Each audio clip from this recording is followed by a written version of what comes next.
You have burning medical questions. We have answers. It's time to the doctors.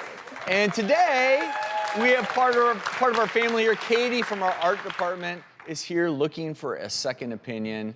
So Kaydee, what's your question? Good to have you. Since I was little, I have had this condition on my legs that's blemishes and spots, even like little pimples, that gets exacerbated when I shave or dry with a towel vigorously even. When I was 10, they told my mom that I had herpes, and she almost passed out.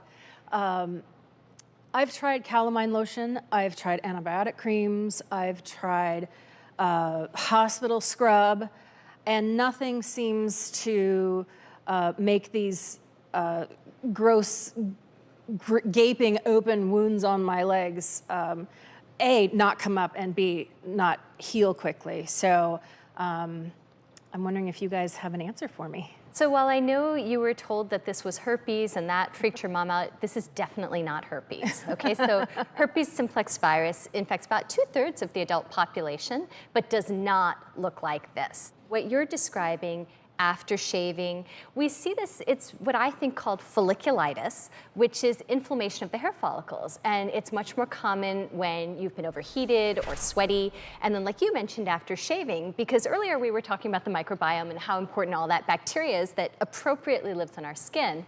But when you're sweaty and overheated, or you do a really close shave, it provides a nice doorway for the normal bacteria that's meant to live on your skin to go in and infiltrate around those follicles. And then that's what causes the inflammation. It causes pustules, it causes red bumps. They can be really itchy and uncomfortable. And then what happens is when those bumps come up around the follicles, you start scratching.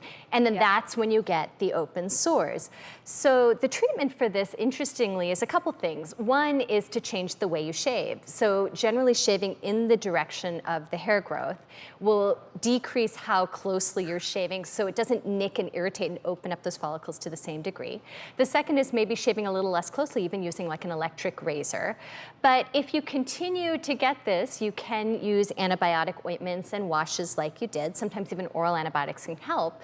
But we find that in the long term, if someone's really predisposed to this and they have that curly hair that keeps curling in and causing the folliculitis, permanent hair removal methods like laser are usually a better long-term fix. Okay, awesome.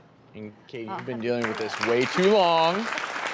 So we want to give you 10 free laser hair removal treatments from Hair Free Laser Center. Thank you.